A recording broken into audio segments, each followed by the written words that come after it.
Good evening, Assalamu alaikum wa rahmatullahi wa barakatuh. Welcome to another edition of Talking Point. We are coming to you from our studios here at Hilaal TV channel 347 on DSTV. Well, they say some things never change, and those things that never change are, of course, the load shedding, the blackouts that continue to engulf our country. We saw on Monday, well, up until Monday, stage 6 load shedding. But what has changed is the anger of South Africans that has been reciprocated throughout social media. We have seen political parties and various other civic organizations and unions now coming together and serving the Public Enterprises Ministry and ESCOM with papers to be filed in court to get an understanding of why these blackouts continue. We saw President Cyril Ramaphosa cutting his trip short, from Davos at the World Economic Forum to come back and deal with the blackouts. Many are asking, well, what's the point of him coming back? Because he's done this before and nothing has changed. Well, we're going to get into the legal aspect of these papers that have been filed to court with regards to it against the Public Enterprises Ministry and ESCOM, but also getting an understanding of how bad the situation is with our blackouts. Let me introduce my guest. I have Morné Malan. He is the head of communications at Solidarity. And I have Councillor Thami Ngubani. He is the SALGA work grouping chair for energy and electricity. Gentlemen, good evening, and thank you so much for joining us. All right. Councillor Ngubani, I want to start off with you first. SALGA's case against ESCOM, when we spoke off air, you said it was a declaratory legal battle with ESCOM. Now, this has been something I think going for quite some time. Can you just maybe give the viewers an understanding of this legal battle with ESCOM?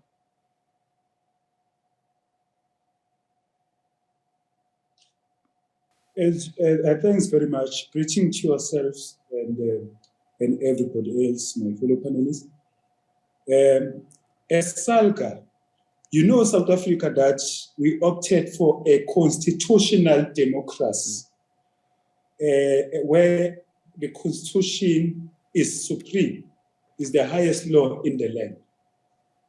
We as local government are established by the constitution in Chapter 7. And later on, the very same highest law in the land allocate functions to those spheres of government, including local government. If you go to Schedule 4, 4B and 5B, those are the functions that are allocated to the local government. And one of them is gas and electricity reticulation. The Constitution says is the function of local government. But practically what is happening is inconsistent with the provision of the Constitution. The role of ESCOM is to generate electricity in bulk and transmit it. In terms of the Constitution, the local government must then supply directly to the customer, the household, the business, and also to the government. But what is currently happening is that there is a greater portion which is supplied by ESCOM. And as SALGA, we've exhausted all intergovernmental relation structures to solve the issue. That what is happening is contrary to the Constitution and it should be rejected as a fruit of a poisonous tree.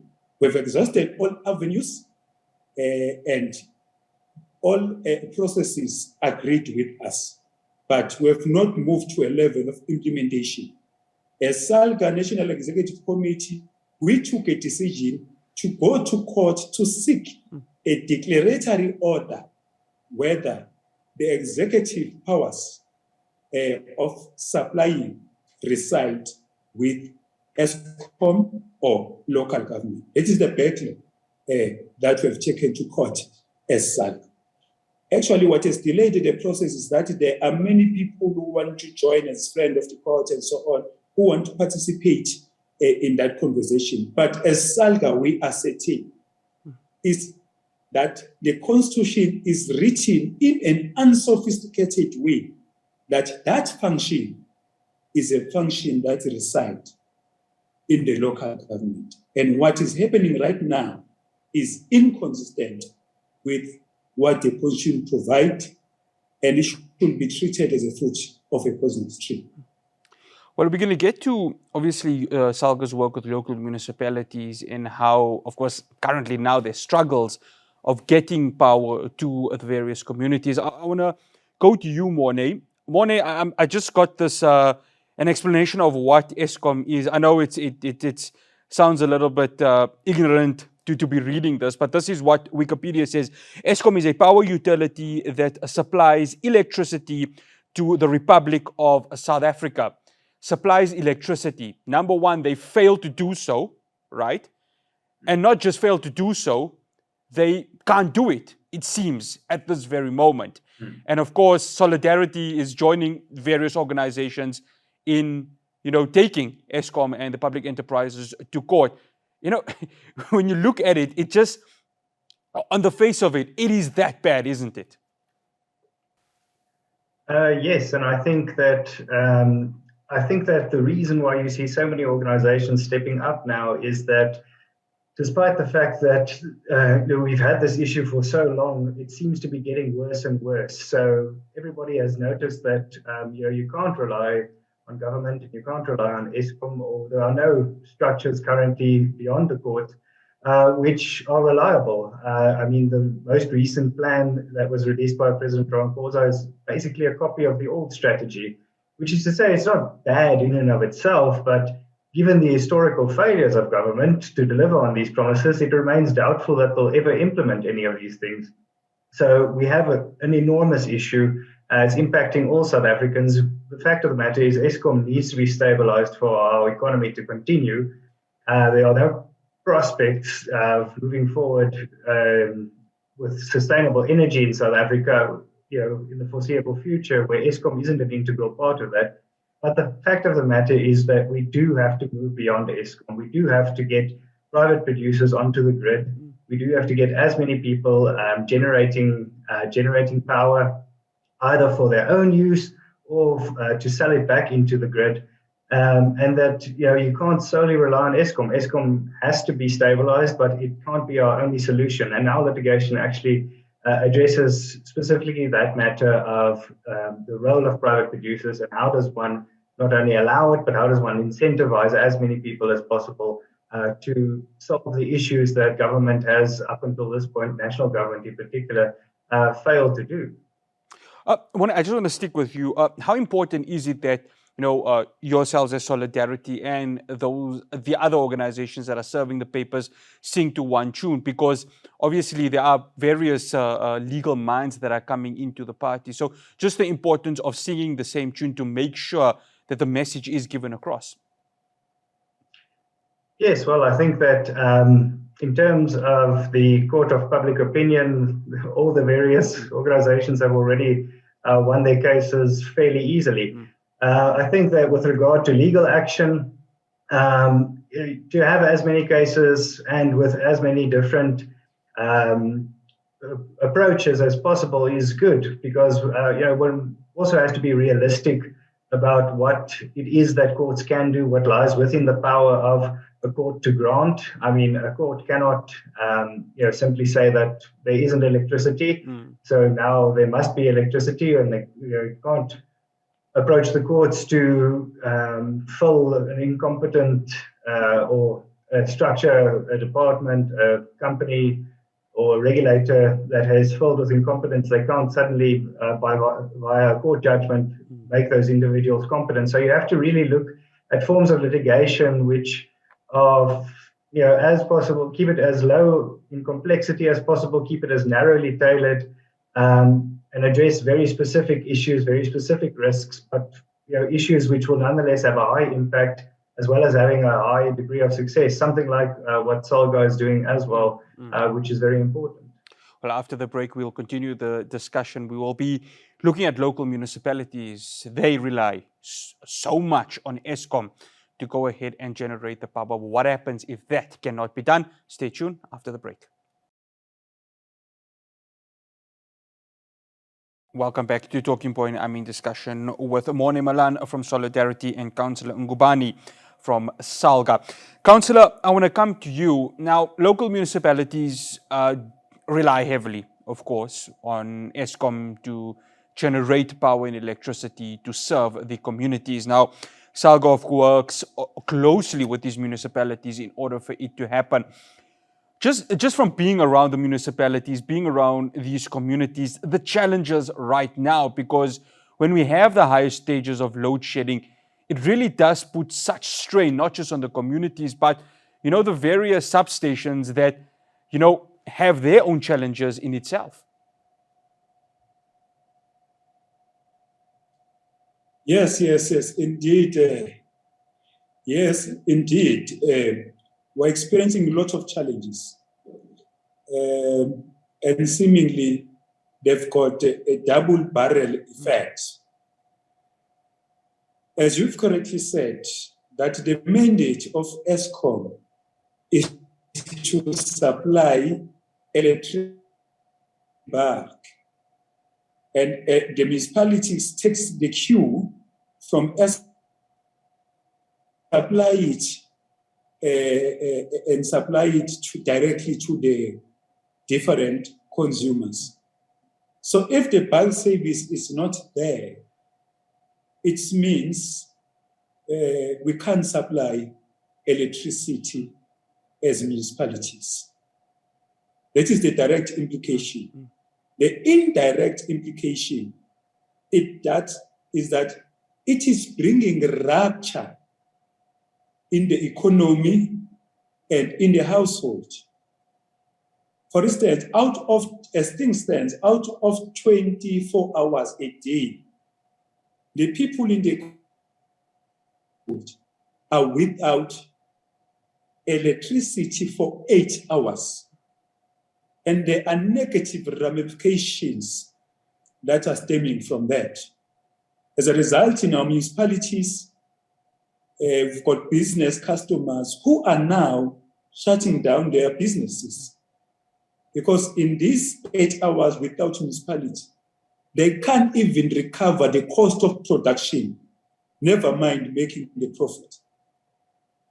The people in the process are losing jobs. And later on, they can't, when they are in their household, they won't be able to pay for the services.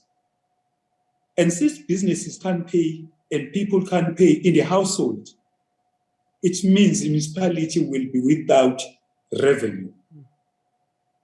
And without the availability of revenue, it means we can't satisfy the needs of the people as the municipality, because municipalities are a need-satisfying institution, and the availability of money is central in us meeting our constitutional mandate. So it's really, to us, we consider this load shedding as pandemic. We consider this load shedding as a wreck ball. Whatever it touches gets destroyed. So it's important that all the people that are affected negatively, they come together. They become united on the purpose and unity in action. Because we've got a choice. We can just sit around and be acted upon, complain and cry. But we believe that it's Salga. We need to take an initiative and act. We'll be having a National Executive Committee very soon. We'll have a conversation. I think we'll take that decision to then say what needs to be done now. Because I do not think we should just allow ourselves to be a punchbag of the dynamics. We need to use the power within ourselves to act back and seek to change the environment so that the environment can be act in favor of us. Morné, I want to come to you. Municipalities, metros, they are, of course, feeling the pinch. We know that for a fact, and we understand that their challenges, if load shedding continues, they are not able to serve their various communities. But private producers, private electricity producers are there, the IPPs are there. Now, there are, of course, regulations, there are, of course, many things that constitute for this to happen. So how can that be achieved? How can private producers come to the party and say, well, look, it's clear Eskom can't deliver, but here we have an opportunity to go ahead and give electricity to the various metros and municipalities? Yes, that's why in our litigation we're really using litigation as a means to an end and not an end in and of itself. So I do think that we have two issues with regard to electricity in South Africa. On the one hand, we have the rise in costs of electricity, and on the other hand, and this is the real crisis, is the fact that we just don't have enough electricity. So our approach has been chiefly to target NERSA, and to, on the one hand, to launch a PIA application, to grant us information with regard to the amount of applications for private producers of electricity. How many have they received? How many of these have been approved? How long have these taken to be approved? Whether these individuals, regardless of whether these individuals or companies have applied to generate electricity for themselves or to sell it back into the grid. The fact of the matter is that we do have lots of people in South Africa who are willing and who do want to help with regard to the electricity crisis, but they're not being allowed to. The other issue is the matter of feed-in tariffs and wheeling tariffs. So on the one hand, a feed-in tariff is basically the tariff that a private producer will be paid to feed electricity back into the grid, and a wheeling tariff is the cost that a private producer will pay in order to be allowed to use the infrastructure. And despite the fact that the president names these two policies as being an integral part, he named it last year already as being an integral part of our solution for load shedding, NASHA still has not stepped up at all to provide guidelines in this regard. Now, luckily, there are some isolated municipalities which have taken it upon themselves to produce some of these figures, and unfortunately those figures are also highly varied. So you simply can't expect an entrepreneur to take the risk, make the capital investment if they have absolutely no means by which to price that risk. So they have no idea whether they'll be allowed to sell the electricity or at what price they're going to have to sell the electricity, or even what the cost will be involved in that. So it's one thing to say that we're opening it up and private producers are now allowed to feed into the grid, but you don't give them any guidelines with regard to what sort of prices they can expect, because it's impossible for an entrepreneur to make an investment if they have absolutely no idea what the return on that investment could be. While that remains on ice, and I want to come to you, Councillor Ngubani. On Thursday, last week, we saw NERSA increasing the tariffs, and of course they get this from all the points that are brought by Eskom as to why there needs to be a hike in electricity. Sunday was, of course, heading into Monday morning, there was a powerful front page of the Sowetan listing the businesses that have been affected by the continuous load shedding, and 100% of it is small businesses that are built on the sweat and the hard work of South Africans who just want to contribute to the economy. When you see that front page, Councillor, it really does tell you the story of how this current, as you put it, pandemic has ripped not just businesses, but their ability to feed their respective families.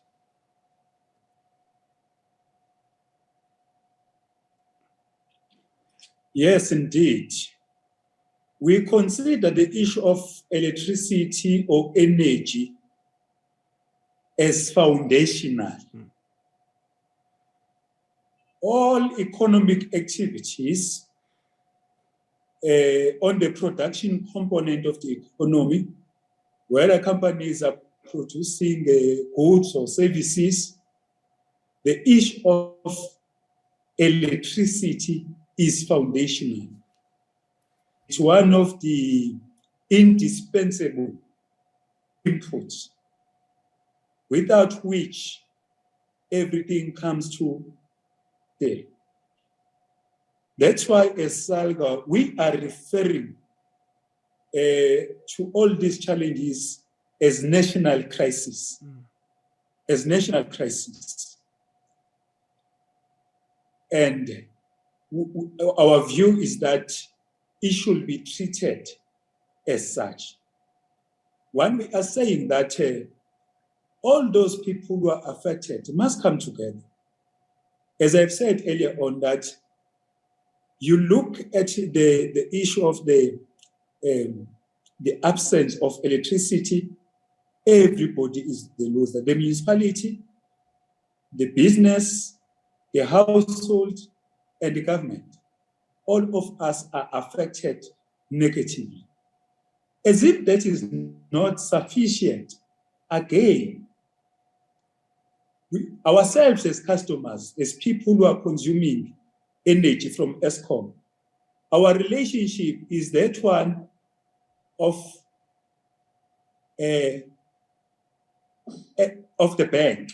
You know, the Eskom is not depositing. It keeps on withdrawing. That is our relationship with the Eskom. They're not depositing, they want to keep on withdrawing. And as things stand, even before these tariff hikes, the account is already overdraft. It has a level of overdraft. And still, they are still wanting to withdraw, even if the account is still at the overdraft. So we are saying these tariff hikes are really not making sense. They've moved away from the reality. Because not so long ago, we were confronted with COVID-19, which shattered everything, including the production, and then it collapsed the economy. As we are engaging in a process of actually resuscitating the economy, we are now bouncing again into another pandemic, which is this load shedding.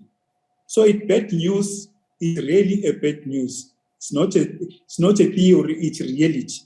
It's a lose-lose for everyone. And we can't allow that such a situation to continue. We need to do something within our circle of control and influence to change the situation for the better. This is what we are saying as SALGA on behalf of the 257 municipalities in the country. And one of the functions of the municipality is the local economic development, which then says we must grow the local economy. If the local economy is the flower, we are saying to that flower, it must grow. But what Eskom is doing through load shedding, through these tariff hikes, they are literally watering a different flower other than the one that we have said, all of us, it must be grown. That is a contradiction that we need to confront as SALGA on behalf of municipality and every stakeholder that are affected negatively. Well, it is the consumer, it is us, the citizen of South Africa, that will and eventually are at this very moment feeling that pinch. How bad is the economy going to be? After the break, we'll unpack that with our guests. Do stay tuned. Welcome back to Talking Point here on Hilaal TV channel 347. We are discussing the energy crisis that South Africa is faced with and the legal papers that have been served to the Public Enterprises Ministry and that of Power Utility Eskom. Morné, I want to come to you. As Councillor Ngubani mentioned earlier on, this is a constitutional right, the consistent energy and electricity that needs to be supplied to South Africans. That hasn't happened. One may say that it is a violation of constitution. We see, especially in the food sector, and this is probably the most important part of it all, the food sector coming out and saying that with this continuation, we may face food insecurity. Maybe give us an idea of Solidarity's discussions with various farmers and those in the food sector, to just maybe give the viewers an idea of just how this situation can really turn for the worse if we have this continuation happening. Yes, I think that within the food sector specifically, but really all sectors of the economy, there is such energy plays such an integral part of modern economies that there's such an intimate relationship between countries' ability to generate electricity and its GDP per capita that some economists have taken to saying that economies are, or economics in general, is a means by which one transforms energy or electricity into various other products and services, because energy is such an integral part of an economy. And the fact of the matter is that the councillor is quite correct that we're just coming out, we haven't really recovered from the economy of the pandemic. That was a huge setback, unprecedented setback in economic activity throughout the world. We're facing a 13-year high in inflation, specifically with regard to inflation for food products. We have a looming recession, a looming global recession. So really, the entire world is struggling due to various economic and geopolitical issues. And in South Africa, we are creating our own issues with the electricity crisis. The fact of the matter is we couldn't afford to go on with business as usual, and we certainly can't afford to keep backtracking. We have to stop scoring these own goals and start, at least, if we're not going to score any goals of our own, then at least we should stop scoring own goals the whole time. So yes, particularly with regard to the food sector, but really there's no sector that is excused from the catastrophic effects of energy insecurity. With regard to food specifically, we do see an enormous drive from food producers to generate their own electricity. They do see it as being the only alternative at the moment. They don't trust Eskom really. They don't believe that even if Eskom could, that they would exclude them from load shedding. So the fact of the matter is that a lot of food producers have taken it upon themselves to generate power, and unfortunately, that has also meant that they've had to incur a lot of costs with regard to diesel and so forth, which is of course having a negative effect throughout the supply chain and means that we'll be paying even more for foodstuffs in the future. Councillor, Eskom was supposed to have a press briefing on Monday. It was cancelled because, according to their statement, they needed to meet with President Cyril Ramaphosa to discuss the current situation.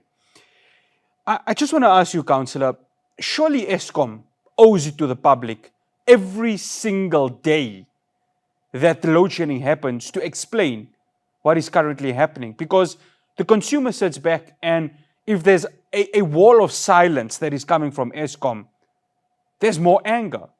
So Eskom owes it to the public. Am I right in saying that they need to give the public reassurance that at least they're trying to solve the situation? Yes, I agree with that up to the point. Yes, they've got that responsibility to explain why there's a period where we are not going to get the service, because the service should be 24 hours. So since there is 8 hours without electricity, they've got an obligation to come and explain that we are not going to be getting electricity and what are the underlying factors. Apologize and explain what are the underlying factors that give birth to this load shedding, and what is it that they are doing, and what should we expect in the short, medium, and long term in terms of responses. But that is up to the point. Beyond that point, we do not want explanations. The explanations are not going to change the situation for the better. We need concrete and practical actions that are going to turn around the situation. You can't use explanation in the production. You can't use explanation at home. Yes, we like to get it, but at some stage, beyond that, we need concrete responses that are going to turn around the situation. And I'm very much worried because from what I've heard so far, I don't think there's a comprehensive explanation of what is wrong. And there's a danger in prescribing without a comprehensive diagnosis. The doctor don't just send you to pharmacy to get whatever form of medication without first and foremost understanding the challenge in its entirety. So to respond directly to your question, they've got an obligation to come and apologize for betraying their mandate.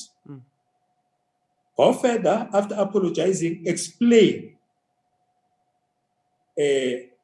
how have we arrived where we are, and how are we going to get out, and at what time and at what stage. Beyond such explanation, we don't need further explanation. We need result. We need action. We need result beyond explanation. We can't continuously be giving explanation. So this is our attitude.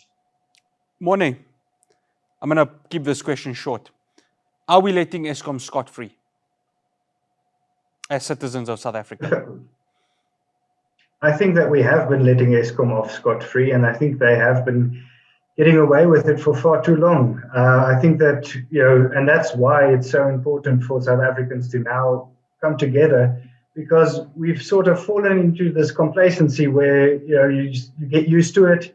You start becoming thankful for the fact that the outage or the load shedding schedule is not so bad today, but the fact of the matter is that they have a mandate to provide electricity for 24 hours a day and not for the hours that you'd like them to.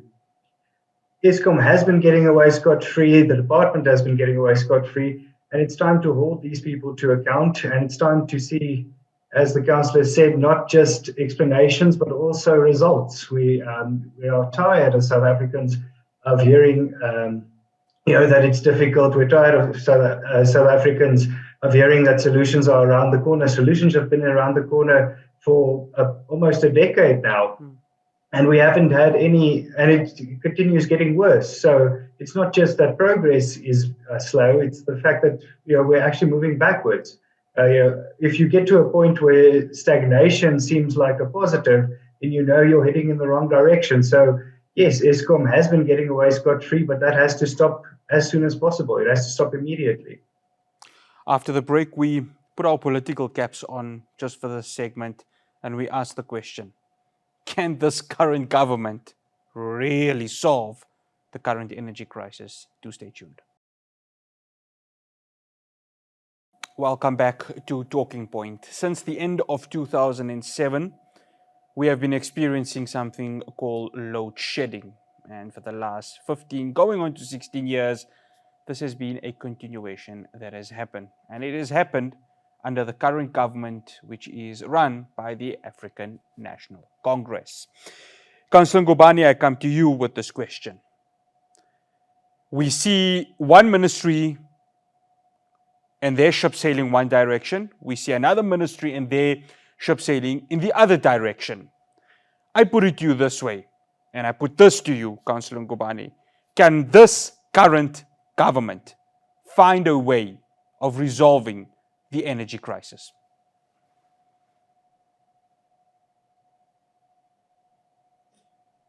Well, our view is that it is the actions of the relevant stakeholders in the value chain process who have committed mistakes of omission and commission. What needs to be done is first and foremost to identify things that we were supposed to do that we did not do and find a way of correcting them. There are also things that we were not supposed to do, the relevant stakeholders were not supposed to do that they've done. Summarized as mistakes of commission and omission. The unfavorable conditions that we are seeing today are a product of that particular mismatch, the mistakes of omission and commission. What is immediate is that all stakeholders, because this thing affects everybody, all of us must come together and ensure that we identify these mistakes of commission and omission, and we emerge with a clear plan and ensure that it is implemented. As I've said, it's our action in this situation. It is also our action that can take us out of this bad situation. When question whether the current government is capable or not, well, I do not think that it is only the answers that must be correct. I come from a school of thought that says even the questions that we ask, it's important that they are also correct. A correct question is a question that when you answer, it will give you a way forward in the immediate sense. Now, the elections are in 2024, and we are at the beginning of 2023. Now, in terms of the timing, the government is here up until the next election. So whether the answer is yes or no is not going to actually assist us in the immediate sense. We'll answer that question in 2024. For now, we need to rise above political differences and act in unity, because all of us, whether government or outside government, all of us are agreeing that this is a disaster. Nobody is benefiting from this. So we must depart from that angle and allow ourselves to be driven by unity of purpose on the situation, but also unity in implementing whatever plan that we have collectively defined. And therefore, in terms of timing, that question will be appropriate in 2024. I think in the immediate sense, we need to find solution. We need to rise above our differences, and we are standing on a common ground that this is disaster for all of us. We can't allow the situation to continue. It needs to be arrested and reversed. I think that should be the attitude. We don't have an option to fail. We have to succeed, but we need to act as a collective, rise above our differences, and act according to the unity of purpose and unity in action. That is our attitude. That's why we are calling everybody. Political parties must rise above. We need civil societies to stand up. People in the church, people in the economy, the workers must stand up, the business must stand up. All of us must stand up and act in unison, in turning around the situation. S1ep must be dragged. It won't correct itself. Ourselves, as people who are affected, we need to ensure that S1ep is dragged, screaming to the correct direction. That is our attitude. One final question to you, Morné. The World Economic Forum is currently undergoing Davos. We in international media, in an interview, Minister of Finance, Ngubani said, we can solve the electricity crisis in 12 to 18 months. It was echoed by the Minister of Energy and Mineral Resources, Gwede Mantashe, who said the same thing. Surely this is trying to convince investors at the World Economic Forum that South Africa still has a plan to solve the energy crisis. But surely this current administration, do they have a plan as it stands right now? And is President Cyril Ramaphosa really somebody who can, as Councillor Ngubani says, drag Eskom out of their comfort zone right now and solve the situation?